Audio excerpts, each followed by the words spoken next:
نړۍ جال په دې خپرونه کې پر ټولنیزو رسنیو خپاره شوي تاوده موضوعات، افواهات، غبرګونونه، سپیناوي او پرمختګونه څېړل او تحلیلیږي.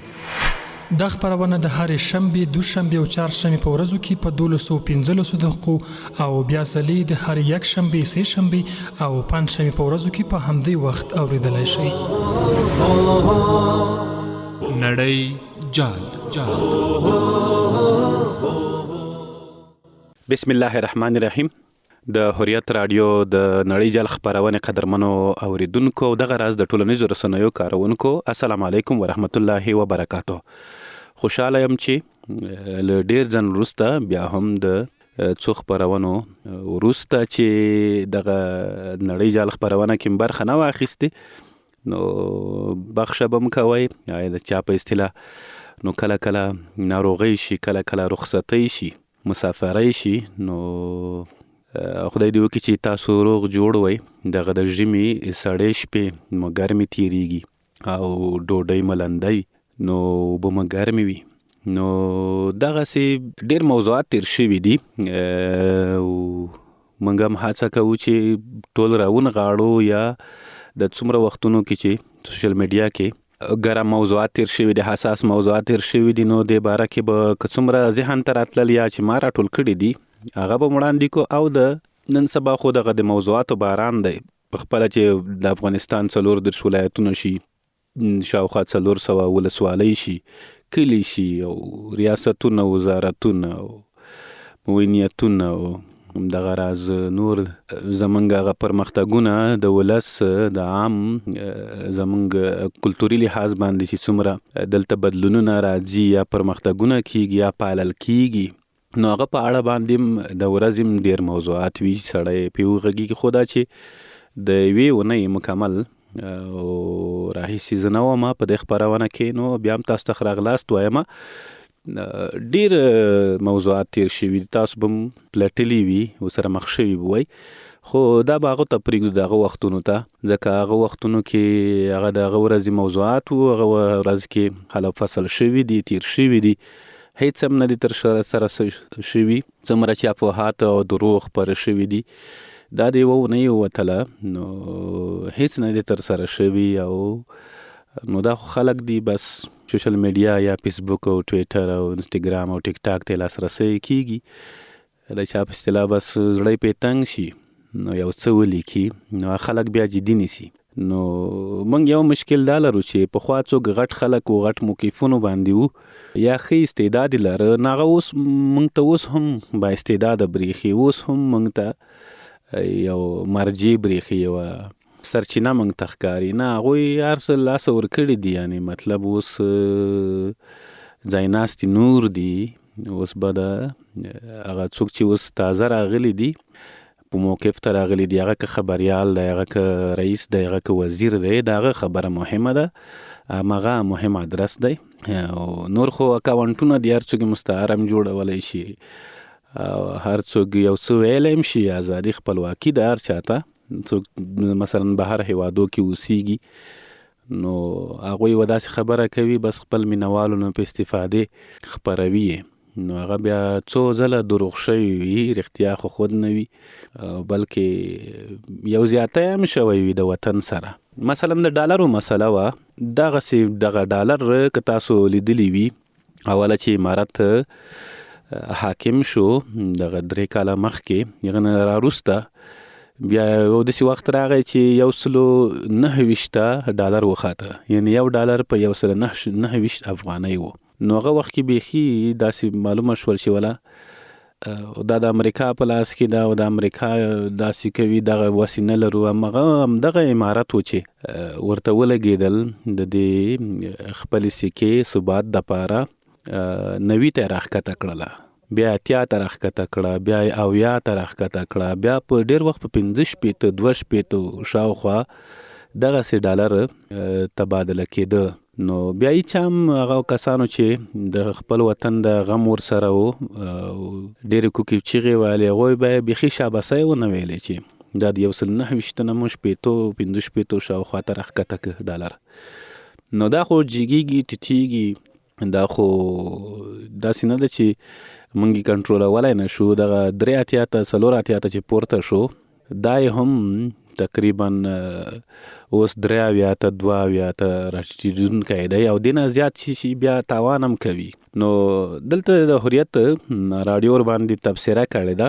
نو دغه لیکنه به تاسو ته زه ولولم او که دې کې څه هغه هم د سره ذهن کې وساتئ او که اضافه څه مو ویلې یا څه خبره ورباندې لرله هغه به هم کوو. د ډالرو په کنټرول کې د افغانستان بانک تګلاره دا عنوان دی. اقتصادي سیالیو کې پولي واحد د ملت د ثبات او واکمنتیا هنداره ده. کله چې اسعار بې ثباته شي اقتصادي بازار ګډ وډ او د خلکو رواني باور سوداګریزي معاملې او پانګونې ژوبلې شي. کله خو ان د هیواد پر سیاسي دریځ هم اغیز پرې باسي. د همدې عمله ملګرو ملتونو لپاره تر ټولو ستر اقتصادي ازمون د خپلو ملي اسعارو ارزښت ساتل او پیاوړي کول دي. زموږ افغانۍ له همدې ازموینې تیریږي. موده وړاندې د ډالرو پر وړاندې ارزښت کم شو، بازار ته اندېښنې پیدا شوې او د احتکار او اسعارو قاچاق لور ته مخه وشوه. د دې چارې په غبرګون کې د افغانستان بانک د داسې تدابیرو لړۍ پیل کړه چې یو پلوه یې د افغانیو ارزښت کمیدل ودرول او له بل پلوه یې ارزښت ورته بیرته لوړ کړ. د افغانستان بانک د اقدام ساده او بې پلانه نه و. دا اقتصادي تدبیر و چې د پولي ثبات، مالی کنټرول او د بازار تنظیم ته نوې روحیه ورکړه. د افغانستان بانک وښوده چې د اقتصادي پالیسۍ په تنظیم سره د بازار واقعیتونه ویني او د خپل پولي واحد ثبات پرې ساتي. په داسې حال کې چې د ډیرو هیوادونو ملي اسعار د نړیوالو بحرانونو، مالی فشارونو او تور بازار له امله زیانمن شوي افغانۍ وتوانېده چې د افغانستان بانک مدبرانه تګلارو په برکت خپل ارزښت بیرته لوړ کړي. دا د اقتصادي ثبات لپاره یو مهم پرمختګ دی چې د یوې ښې او پایداره پالیسۍ پایله ده.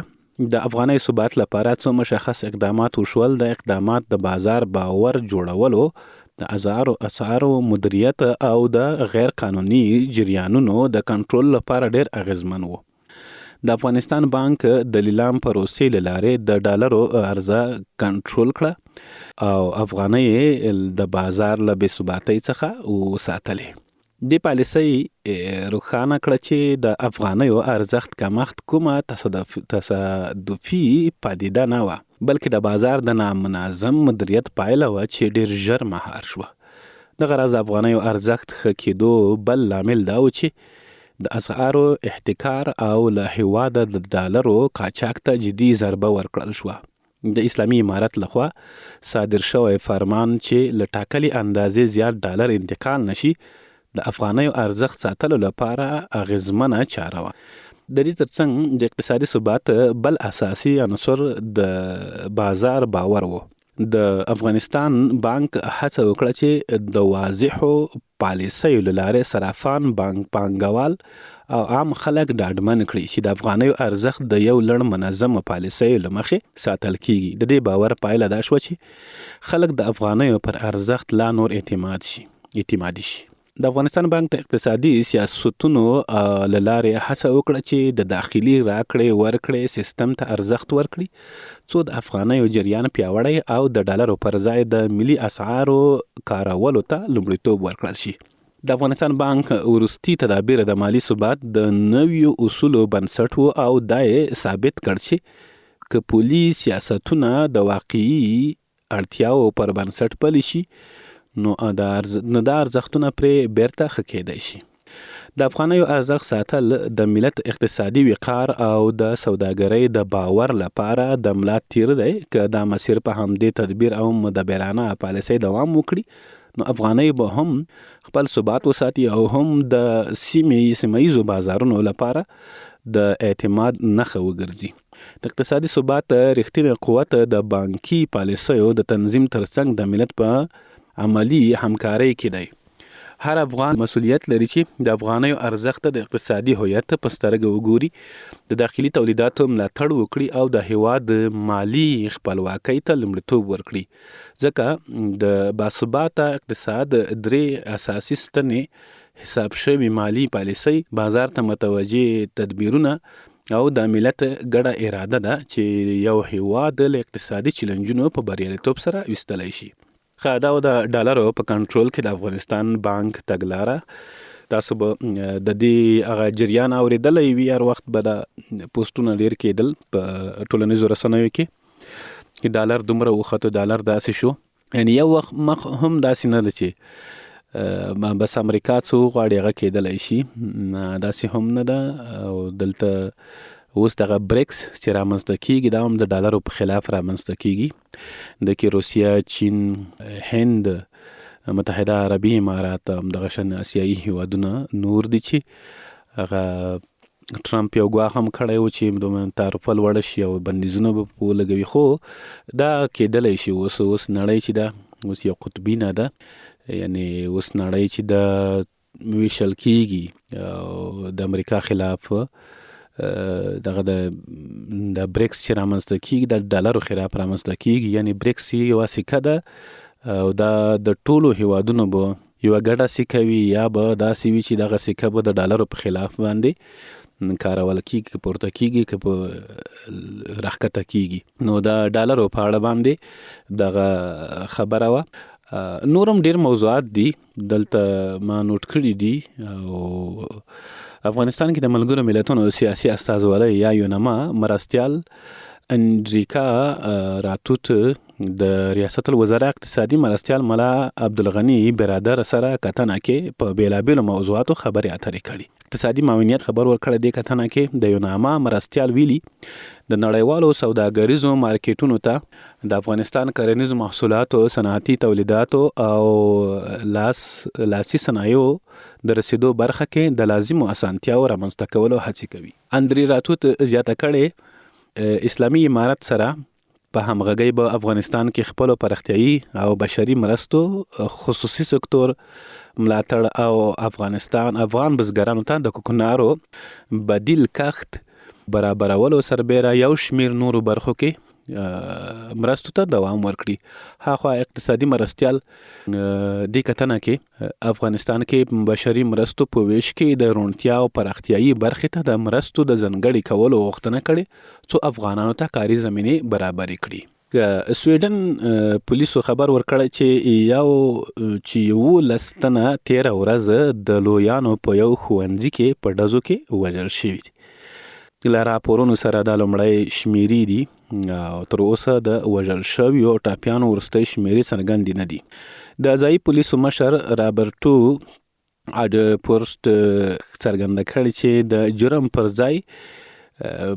په ځای کې رامنځته شوی ورانۍ دومره پراخ وو چې پلټونکو ونه توانېدل په دې اړه نور معلومات راټول کړي. پیښه د پلازمینې سټاکهولم لویدیځ لور ته په 200 کیلومترۍ کې د اوبرو ښار په کیمپس کې ښوونځي کې رامنځته شوی چیرې چې له 20 کلونو پورته زده کړیالانو، کډوالو او د رواني معلولیت لرونکو لپاره درسي ټولګي جوړ شوي. د سویډن پولیس زیاتوي تر اوسه معلومه نه ده چې بریدګر هم د وژل شویو په منځ کې دی او که نه. داسې ګمان کېږي چې هغه روغتونونو ته په لیږدول شویو ټپیانو کې دی. یو ځایي ښوونکی لینا رسنیو ته ویلي چې نن د معمول خلاف په ښوونځي کې د زده کړیالانو شمیر کم وو او ما لږ تر لږه د 10 ډزو غږ واورېدو. دا یعنې وړ ده چې سویډن کې په ښوونځي کې وسلوال بریدونه ډیر نه دي، خو په وروستیو کلونو کې په چړو، تبرونو او ډزو د مرګ ژوبلې پیښې پکې رامنځته شوي دي. چارواکي وایي دا پیښې قرار مخ په ډیریدو دي او هڅه کېږي چې په ټولو شونو لارو به مخنیوی وکړي. نو د سویډن سره موږ تاسو ته ډیر سره یادېږي د سویډن کمیټه دلته فعالیت لاره. او د سویډن کې یو کس چې هغه د قرآن کریم یو نسخې ته ور اچولی وو، ورکړی وو او نو هغه ته بیا ډېر ګواښونه وشول. هغه هم دغه څه وخت مخکې دا سره ده چې عراق الاصله و، خو په سویډن کې اوسېده او سویډن کې د ازادي شته چې څوک څه وکړي. نو هغه هم د څو ورځې وړاندې چا په ډزو وژلی و یا په چاقو وژلی، خو وژل شوی و په خپل وطاق کې. هغه ته ډېر ګواښونه هم و. نو د سویډن خبر سره ماته همغه هم رایاد شو. تازه موندنې ښیي چې دا بل خبر دی. البته تازه موندنې غزه کې تر 6,000 اسرائیلي فوزیانو وژل شوي او 16,000 نور ټپیان دي. د اسرائیلو 12 چینل په یو راپور کې د صهیونیستي رژیم د نوي لوی درستیز ایال زامیر له قوله لیکلي چې د غزې په جګړه کې 5,942 اسرائیلي فوزیان وژل شوي او تر 15,000 زیات ټپیان شوي دي. یا چینل زیاتوي چې د لبنان او د فلسطین په غربي تراړې کې د وژل شویو اسرائیلي فوزیانو شمیر هم له هغو ډېر لوړ دی چې فوز اعلان کړی. دا رسنۍ زیاتوي چې په غزې، لبنان او الغربیه فلسطین یعنی د فلسطین غربي تراړه کې د ټولو وژل شویو اسرائیلي فوزیانو شمیر ان تر 14,000 عسکرو رسیږي. دا پوځیان د طوفان الاقصی عملیاتو په لړ کې او له هغه راوروسته په غزې، فلسطین غربي تراړه او لبنان کې وژل شوي دي. دا روانې وړه ده چې دا لومړی ځل دی چې اسرائیلي اشغالګرو ته دومره ستر تلفات اوړي. یعنی دا د اسرائیلو 12 چینل په یو راپور کې منلې ده چې تقریبا 12,000 کسان د دوی 15,000 کسان 15,942 تقریبا 6,000 کسان دوی د فلسطینیانو یا د حماس ډلې سره په جګړه کې وژل شوي دي. دا دی په دا. نو نور خبرونه هم زیات شته دي او د دې خبرونو به تاسو ته معلومات وي. د نوي مالی کال بودیجه د هند خبر دی. دا خو هند چې دی هغه د نوي مالی کال بودیجه کې افغانستان لپاره مرستې اندازه زیاته کړې ده. د راپورونو له مخې هند د نوي ډیلی کال نوي مالی کال البته په بودیجه کې د افغانستان لپاره د مرستو اندازه زیاته کړې ده. د بی بی سی اردو په یو خپاره کړي راپور کې ویلي چې که څه هم هند د نوي مالی کال په بودیجه کې د بهرنیو مرستو په کچه د تیر کال پرتله کموالی راوړی، خو خپل ځینې ګاونډي هیوادونه یې نه دي هیر کړي بلکې لا یې امتیاز ورزیات کړی دی. راپور کې د مالدیف او افغانستان د هند هغه ګاونډي هیوادونه یاد شوي چې په خبره یې د 2025 مالی کال بودیجه کې ورته ځانګړې شوې مرسته کې زیاتوالی راوړل شوی دی. نو دا کله چې د بهرنیو چارو سرپرست وزیر مولوي امیر خان متقي صاحب متحده عربي اماراتو کې د هند د بهرنیو چارو وزارت مرستیال سره کتنه کړې وه. هغه نه وروسته مخکې هم دلته ځینې کتنې شوي دي، راغلي دي، برخه اخیستې ده او دلته سره لیدلي دي. نو دې کتنو کې ډېرې هغه لاسته راوړنې یا اړیکو باندې خبرې شوي دي او د هند تاریخچه باندې خبره شوې د افغانستان سره څنګه اړیکې لرلې. نو اوس څه پکار دي د چابهار بندر له لارې چې ایران له لارې هند کولی شي چې افغانستان سره تجارت ته وده ورکړي، سوداګرۍ ته وده ورکړي او کړي هم دي. نو اړیکې چې څومره پراخیږي د هیوادونو، بیا خاص ډول هغه هیوادونه چې په اسیا کې اوسیږي او یا زمونږ د افغانستان ګاونډي هیوادونه دي. نو که کله فرض کو مثلا موږ یو کلی کې اوسیږو، نو دغه کلیوالو ګاونډیانو سره په کلی کې هر رقم ته کورنۍ اوسیږي، بدماشه کورنۍ هم اوسیږي په کلی کې، په کلی کې ښه کورنۍ هم اوسیږي، په کلی کې زوروره کورنۍ اوسیږي، خان پکې اوسیږي، غریب پکې اوسیږي. کله کله غریب پکې اوسیږي خو کله خطر ترې احساسوي او ماشومان شوخ وي یا هلکان شوخ وي. نو نړۍ یو کلی دی او موږ د دې نړیوالو کلیوال یو. نو اړیکې دغسې پکار دی چې هم د خپل هغه ارزښتونه هم پام کې ونیسو. هر څوک خپل ارزښتونه ګټې نیسي. اوس به څوک وایي چې ولا هند چې ګټه نه وي نو دا به موږ سره مرسته ونه کړي. همدغسې ده دغسې هر څوک خپلې ګټې لري او اړیکې مرستې دا وي د خپلو مقصدونو د خپلو ګټو دپاره. نو افغانستان هم دغه غرض لري، غرضونه لري، مطلبونه او مقصدونه لري، ګټې لري. نو بیا داسې وي چې ځینو سره به اړیکې چاته به ښه نه پې لګېږي چې افغانستان سره څوک اړیکې ساتي، ځکه چې د هغوی بیا خپلې ګټې خطر کې کېږي. نور ګاونډیان به داسې وي چې د هند سره په اړیکو به تندی تروشوي، ځکه د دوی خپلې ګټې چې د هغه په خطر کې لویږي. خو نه، افغانستان خپلواک دی. افغانستان د چا ټنډې ته نه ګوري چې څو بجې دي پکې. افغانستان خپلو ګټو ته ګوري، خپل ارزښتونو ته ګوري، خپل سوداګرۍ، ډیپلوماسۍ او سیاست ته وده ورکوي او دا یې ثابته کړې هم ده په د ټول تاریخ کې. دا چې څوک راغلی دی او څوک ګواښونه کوي، دا نو پیښې دي، کېږي، په ډېرو هېوادونو کې کېدلی شي او شوي دي. نو تاریخ دی، افغانستان هم د دې نه خالی نه دی چې پیښې نه پکې کېږي یا پکې شوي نه دي یا څوک راغلی نه دي او څوک پسې زغلول شوي نه دي. دا به وي، خو اوس مهال خبره پکار ده، د نن ورځې خبره دا ده چې افغانستان خپلواک دی او په ټولو چارو کې خپلواک دی. یعنی له چا نه پوښتنه نه کوي. هغه که چېرته پروژه پلي کوي چې وسې ورسېږي، هره پروژه پلي کوي. نه په دې کې چا سره بحث کوي یا مثلا چا نه پوښتنه کوي چې موږ چا سره اړیکې ساتو، چا سره نه ساتو، ایران سره ساتو، ترکمنستان سره د ټاپي دغه پروژه ده، ایران سره چابهار بندر دی، چابهار بندر له لارې هند سره سوداګرۍ ته وده ورکول دي.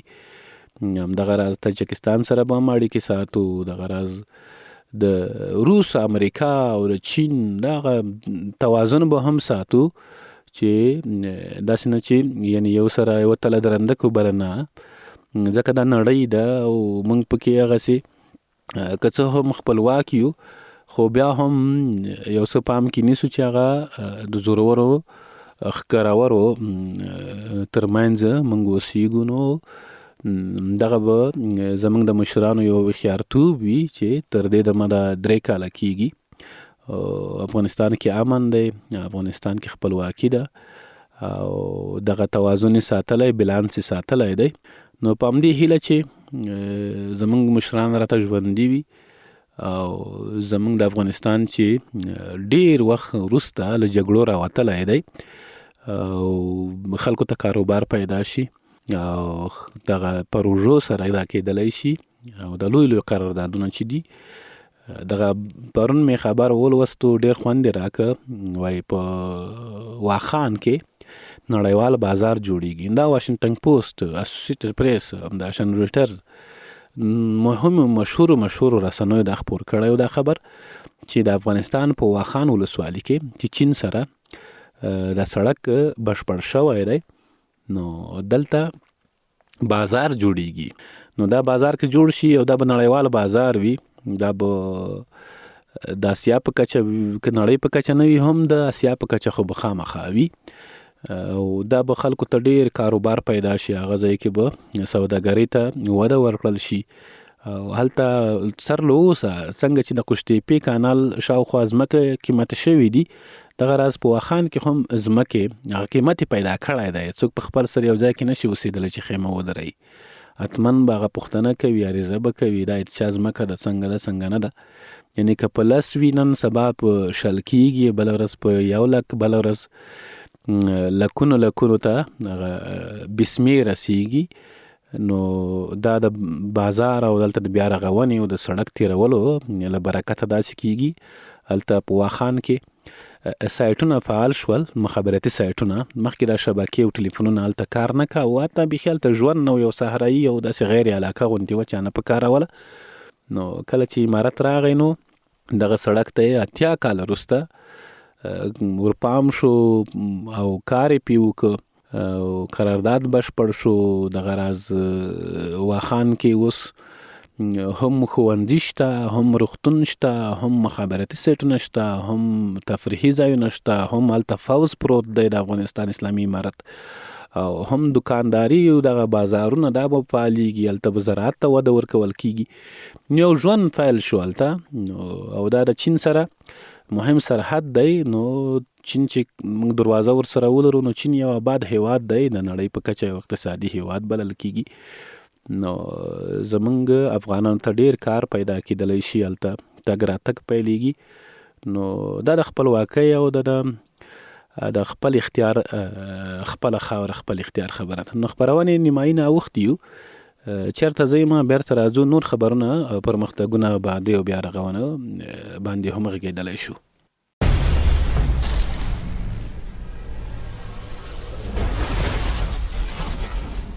نړۍ جال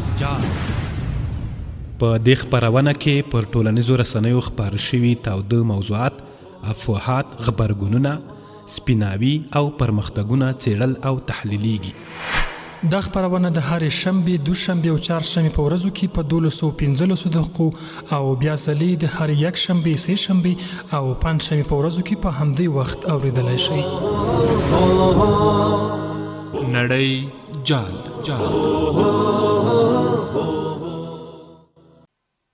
د هوریت رادیو د نړۍ جال خپرونې قدرمنو اوریدونکو یو ځل بیا ښه راغلاست درته وایو. تېر نیمایي کې په ډېرو موضوعاتو باندې موږ خبرې وکړې. نو اوس هم د افغانستان په باب ډېرې خبرې شته چې وشي. د صنعت او سوداګرۍ وزارت وایي چې د روان کال په لړ کې د منځنۍ اسیا له 5 هیوادونو تاجکستان، ازبکستان، ترکمنستان، قزاقستان او قرغیزستان سره د 1 میلیارد او 6.9 میلیونه ډالرو په ارزښت راکړه ورکړه شوې ده. د یادونه د یاد وزارت ویاند اخوندزاده عبدالسلام جواد وایي چې په یاد شمیر کې 112 میلیونه ډالر صادرات او 1 میلیارد 584 میلیونه ډالر واردات دي. یعنی په دې کې 112 میلیونه ډالر صادرات دي، چې صادرات په دې معنی چې له افغانستان نه نور هیوادونو ته توکي لیږدول شوي وي، او 1 میلیارد چې دي 584 میلیونه ډالر چې دي دا واردات دي، دا راوارد شوي دي. نو دا سوداګري چې ده د تاجکستان، ازبکستان، ترکمنستان، قرغیزستان، قزاقستان سره، یعنی د 1 میلیارد 6.9 میلیونه ډالرو په ارزښت راکړه ورکړه شوې ده. دا د افغانستان لپاره د پرمختګ او د آبادۍ یو زیری دی. ازبکستان سره د 4.5 میلیون ډالرو په ارزښت هوکړه شوې ده. د صنعت او سوداګرۍ وزارت خبر ورکړی چې دغه وزارت سرپرست له ازبکستاني پلاوي سره د 4.5 میلیون ډالرو په ارزښت هوکړه لیکونه لاسلیک کړي دي. نوردین عزیزي له ازبکستاني پلاوي سره په کتنه کې دغه راز هغوی ته وړاندیز کړی چې دواړو هیوادونو د کورنیو تولیداتو د ملاتړ په موخه هر کال د ترمز په نړیوال سوداګریز مرکز کې لږ تر لږه 15 نندارتونونه جوړ شي.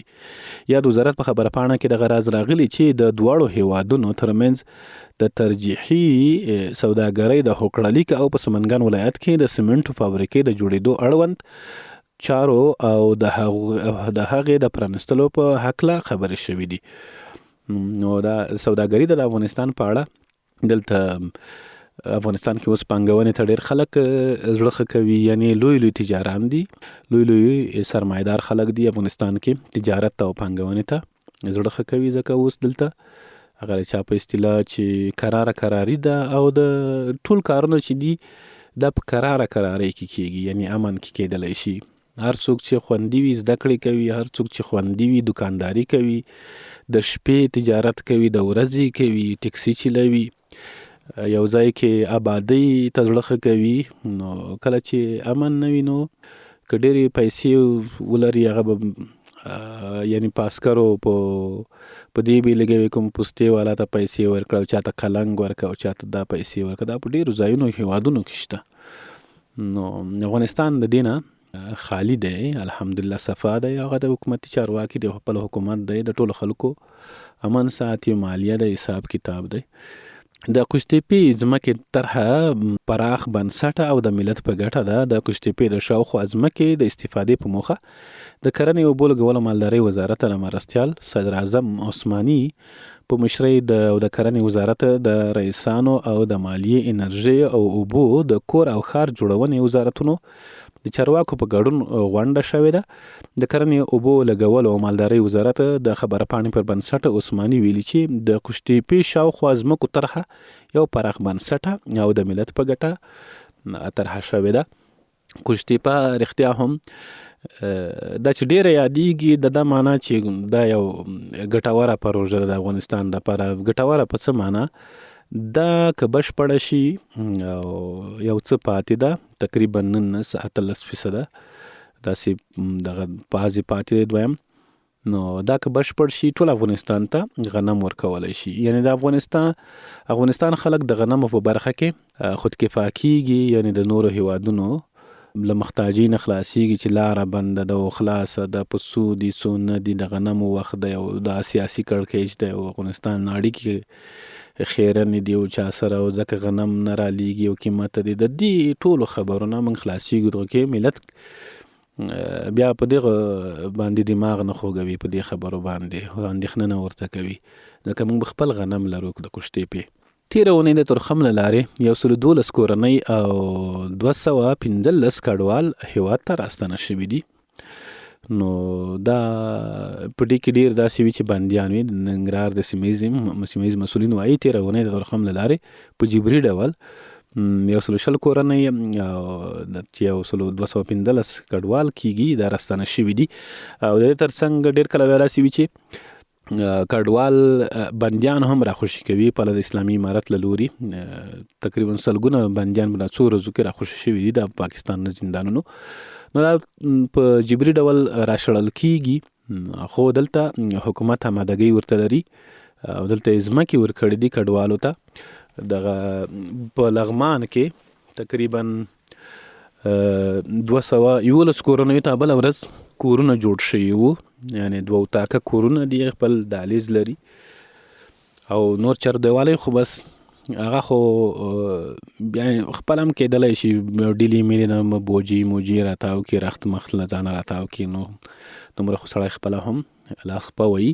خو هغه کورونه چې ما ول د ډېر لوکس وو، نو 211 ډېر کورونه دي. دغه راز کډوال ته ښارګوټي جوړیږي په بېلابېلو ولایتونو کې. ښارګوټي ورته جوړیږي چې هغه به پارک ولري، هغه به سړکونه، همدغسې لارې او کوڅې او دوکانونه او جومات، اوبه، دا هر څه سهولتونه به ولري. له هرات بهر ته د څه باندې د 24 میلیونه ډالرو په ارزښت پسته صادر شوې ده. نو پسته خو به تاسو پیژنئ، پسته ډېره قیمتي ده او ښه ذایقه هم لري، ډېر ښه خوند لري. د هرات سوداګرۍ او صنایعو خونې مسؤلین وایي چې له دغه ولایته د پستې صادرات 20% زیات شوي دي، یعنی 20% په دې کې زیاتوالی راغلی دی. او دغه ولایت د 4 میلیونه 670 ډالرو په ارزښت پسته بهر ته صادره شوې ده. د تیر کال پرتله 20% زیاتوالی پکې راغلی دی او چې تیر کال د 20 میلیونه اوس 24. نو دا ډېره پرمختګ دی. ننګرهار کې د صنعتي پارکونو لپاره 20,000 جریبه ځمکه ځانګړې شوې. دا د صنعتي پارک لپاره 20,000 جریبه ځمکه ده. په دې کې اوس د صنعتي پارک څه ته وایي، نو په دې کې کارخونې وي، فابریکې وي، په دې کې کورنۍ هم وي، په دې کې دوکانونه وي، په دې کې ډېر داسې ابتکارات نوښتونه چې هغه ولایت کې کېدلی شي، هغه ټول دلته را لیږدوي. دلته یو لوی بازار او دلته صنعتي پارک جوړیږي. او دا داسې یوازې پارک نه وي چې بس چای پکې وخوره او ساعتېری پکې وکړه، آرام پکې وکړه. دا صنعتي پارک دی. وزارتونو او دولتي ادارو کې 938 ادارې پروسې ساده شوي دي. دا خبر به ولولو چې دا ساده څه ته وایي. د سرپرست د تدارکاتي وزارتونو او دولتي ادارو کې د ملي او اداري پروسو ساده او یو شان کولو غونډه کې د اداري پروسو پر ساده کولو ټینګار کړی دی. اداري پروسې چې دی باید ساده شي، اسانه شي، ترڅو مراجعینو ته ستونزه نه وي. د افغانستان اسلامي امارت حکومت اداري مرستیال دغه ناسته کې ویلي چې اسلامي امارت د اداري پروسو ساده کولو ته ژمن دی څو خلکو ته اسانتیاوې برابره کړي او ادارو کې کاغذ پراني له منځه لاړه شي. په ورته مهال د چارواکو د چارو ادارې د اداري اصلاحات او ملکی خدماتو رئیس ویلي تیرو 3 کلونو کې وزارتونو او دولتي ادارو کې 938 ادارې اداري پروسې ساده کړي دي. مثلا د احصایې اداره به راواخلو دغه تذکرو پیژن پاڼو ته چې کار کوي، نو دغه به داسې وه چې کابل ته به خامخا راتلې، نو کاغذ پراني و نن راشه سبا ته راشه، پلاني به امضا درته وکړه، هغه بیا 3 ورځې بیا بل ته به نوبت و او دغه خلکو به ډېر شپې ورته کولې. نو دغه پروسه بیا داسې وه چې ولایتونو ته یې صلاحیتونه ورکړل، که څه هم اوس هم ځینې ستونزې به لري، خلک شکایتونه کوي، خو یعنې ورو ورو دغه کاغذ پراني چې دا له منځه ځي، دغه ټول برېښنایي کیږي او ټول کمپیوټري کیږي، ډیجیټل سیستم دی. خو دا د ظاهر شاه د وخت سیستم دی، هغه وخت نه را دې خوا دغه سیستم پاتې دی او دا نوي کول به وخت نه او لګښت دواړه لګي، یعنې لګښت هم پې راځي، وخت هم نیسي، خو کار پې روان دی. دلته مې دا خبر چې ولوستو، نو 1938 اداري پروسې ساده شوي دي، یعنې ډېر اسانه شوي دي. هغه کمپیوټر کې به تاسو ته شارټکټ معلوم وي او بس لنډه لاره باندې ورتلای شي. ننګرهار کې د 7 چک ډیمونو د جوړولو چارې بشپړې شوې دي او د ولایت د 18 میلیونه افغانیو په لګښت په چک ډیمونه جوړیږي. او د بل ورځ خبر و چې 15 چک ډیمونه بشپړ شوي دي او پاتې دي، په دا اوس هم بشپړ شوي دي. بلخ کې یوې مېرمنې 13 نورو ښځو ته د کار زمینه برابره کړې ده. نو ښځو ته چې د ښځو له خوا نه د کار زمینه برابره شي، دا ډېر سهولتونه لري په ازادانه ډول. او هغه ځای کې چې ښځې اوسېږي، نورې ښځې په ازادانه ډول خپل کار کولی شي، هغه سهولت یو دغه دی. بیا دا ده چې خپل کورنۍ ته نفقه ګټي. نورستان کې د 10 میلیونه افغانیو په ارزښت ګران بیه ډبرې وپلورل شوې. نو افغانستان خو ټول قیمتي ډبرې دي، هر ځای کې چې را اخلي کاڼی او که بل چک یې کې لابراتوار کې ټیسټ کې، نو څه قیمت به خامخا لري. خو د افغانستان غرونه ټول ټیسټ شوي نه دي، کتل شوي نه دي، نو دا ټول غرونه چې د قیمتي دي. د لښکرګاه له هوایي ډګره د میاشتې تر ډېرې الوتنې کیږي. د ترانسپورټ او هوایي چلند ادارې په یو خبرپاڼه کې ویلي، د هلمند د مرکز لښکرګاه له هوایي ډګره په اونۍ کې 15 او په میاشت کې څه باندې 20 الوتنې ترسره کیږي. د بدخشان بهارک کې د برېښنا 450 کیلو واټه توربین نصبیږي. زه به ځینې خبرونه زر ځکه وایم چې خبرونه مې زیات راخیستي دي، ډېر وخت نه ومه نړۍ جل خپرونه کې څو خپرونو کې رخصتۍ باندې تللی وم، نو خبرونه مې راخیستي دي. تاسو ته به زر یوازې دغه عنوانونه ووایم. افغانستان کې د لبنیاتو تولید برخه کې ځان بسیاینې ته نږدې شوی. افغانستان وایي د لبنیات خو تاسو پیژنئ، دغه پنیر مثلا چکه، کورت، شودې، غوړي، مستې، بس دا ټول هغه څه په لبنیاتو کې راځي. فاریاب کې د 22 کیلومتره سړک د جوړولو چارې پیل شوي دي. او پنشیر کې د کانون او پټرولیم ریاست مسؤلینو د استخراج شوي زمردو د پلورلو خبر ورکړی دی. یعنې پنشیر کې نږدې 2000 قیراته نور زمرد پلورل شوي دي. هلته د زمردو یا د کانونه چې دي موږ خزانې ورته وایو په عامه اصطلاح کې، یعنې 1900 کانونه تثبیت شوي دي او هغه د خلک پکې بوخت دي او دا بودیجه چې ده پیسې چې دي او دا ټول د دولت خزانې ته ځي. اول ته پنشیر کې د بیا رغونې کارونه پرې ترسره کیږي. هرات کې د برېښنا 4 پروژو عملي چارې پیل شوي دي. د لغمان پک کې د مرکزی کلینیک ودانۍ بیا ورغول شوه. ننګرهار بټي کوټ کې د 50 بستریز روغتون نیمګړې چارې بشپړېږي. د افغانستان بانک نن 25 میلیونه ډالر لیلاموي په دې خاطر چې د افغانستان د افغانۍ ثبات وساتلی شي. څنګه چې راښکته کړله د افغانۍ ډېره لوړه شوې وه.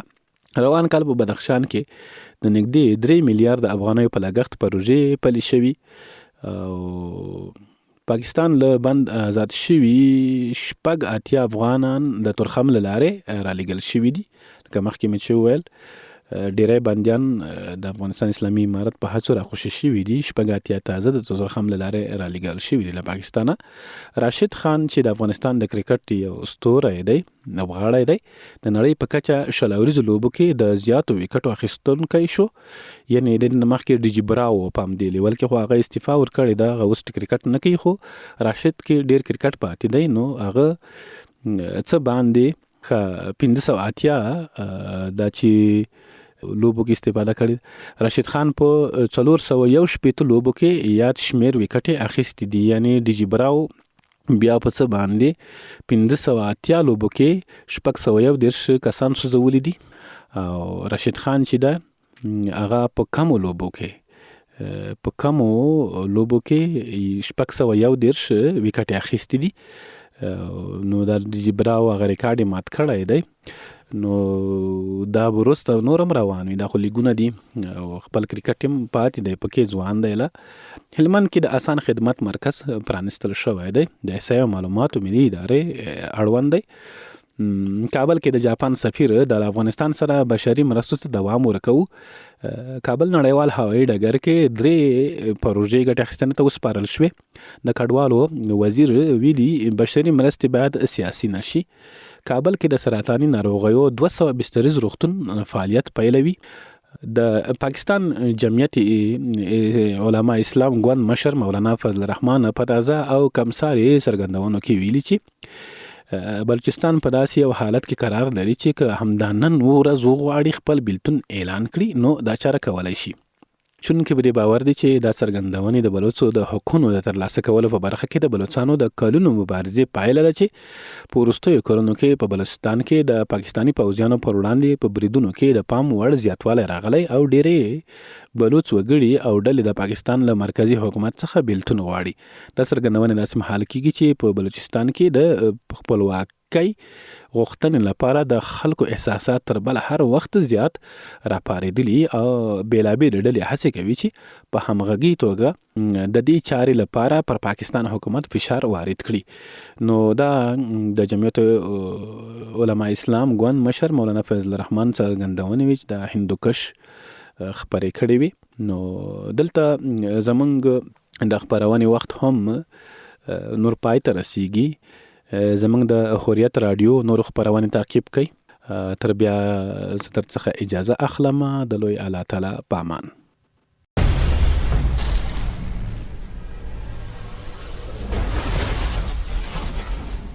نړۍ جال